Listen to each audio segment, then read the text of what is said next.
जय माता दी दोस्तों, स्वागत है आपका हमारे YouTube चैनल भक्ति की शक्ति ज्ञान के साथ में। दोस्तों, आज की इस वीडियो में हम आपको बताएंगे आखिर क्यों भगवान विष्णु ने दिया था माता लक्ष्मी को नौकरानी बनने का श्राप।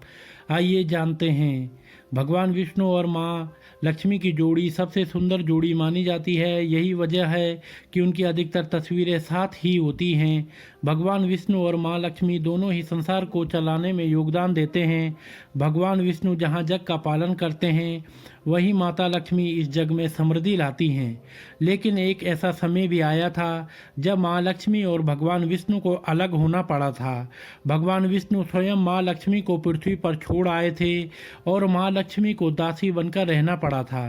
प्राचीन कथाओं के अनुसार एक बार भगवान विष्णु ने पृथ्वी पर घूमने जाने का मन बनाया, लेकिन जब ये बात माता लक्ष्मी को पता चली तो वे भी उनके साथ चलने की जिद करने लगी, जिसके लिए विष्णु जी ने मना कर दिया। लेकिन वे नहीं मानी और भगवान विष्णु जी को उन्हें साथ ले जाने के लिए विवश होना पड़ा। विष्णु जी माता लक्ष्मी को साथ ले जाने के लिए मान तो गए, लेकिन उन्होंने माता लक्ष्मी के सामने एक शर्त रखी। उन्होंने कहा कि तुम उत्तर दिशा की ओर नहीं देखोगी और ना ही किसी चीज को बिना पूछे छुओगी। ये सुनकर माता लक्ष्मी ने झट से हाँ कह दिया। जब विष्णु जी और माँ लक्ष्मी दोनों पृथ्वी पर पहुँचे तो धरती का मौसम बहुत ही मनोरम था, क्योंकि एक दिन पहले ही वर्षा हुई थी और सूर्योदय भी हो रहा था। ऐसे सुंदर दृश्य को देखकर माता लक्ष्मी मंत्रमुग्ध हो गई और उन्हें ध्यान ही नहीं रहा कि वे कब उत्तर दिशा में आ गई हैं, और वो विष्णु भगवान को दिए अपने वादे को भूल गई, जिस कारण उन्होंने एक बगीचे से फूल भी तोड़ लिया। लेकिन जब वो फूल तोड़कर वापस विष्णु जी के पास पहुंची तो विष्णु जी की आंखों में आंसू थे। जब माता लक्ष्मी ने उनसे इसकी वजह पूछी तब उन्होंने कहा कि तुम्हें किसी की चीज़ को बिना पूछे हाथ नहीं लगाना चाहिए। ये सुनकर माता लक्ष्मी को अपना वचन याद आया तो वे बहुत दुखी हुई और तभी विष्णु जी ने कहा कि तुम्हें गलती की सज़ा अवश्य मिलेगी। उन्होंने माता को श्राप दिया कि उन्होंने जहाँ से फूल तोड़े हैं उस बगीचे के माली के घर की नौकरानी बनकर उनको रहना होगा।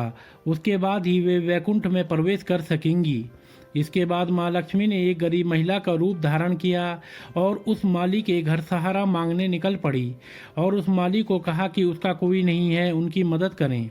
माली एक दयालु इंसान था। उसको माता लक्ष्मी पर दया आ गई और उन्हें अपनी बेटी समझकर अपने घर में रख लिया और अगले दिन से ही माली के साथ सब कुछ अच्छा होने लगा। उसके सारे फूल एक साथ बिक गए। उसने शाम तक एक गाय खरीद ली और देखते ही देखते उसका घर बार सब अच्छा हो गया, वह संपन्न हो गया। उस माली को हमेशा लगता था कि ये सब उस लड़की के आने के बाद से ही हो रहा है।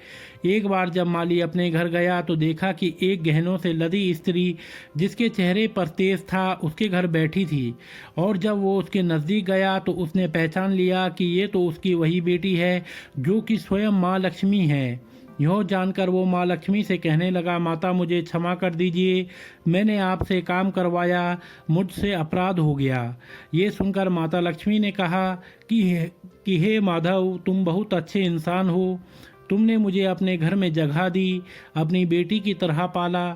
इसके बदले मैं तुम्हें वरदान देती हूँ कि तुम्हारे जीवन में कभी धन धान्य की कमी नहीं रहेगी, तुम्हें संसार की सभी खुशियाँ मिलेगी। इतना कहकर माता लक्ष्मी पुनः बैकुंठ पधार गई।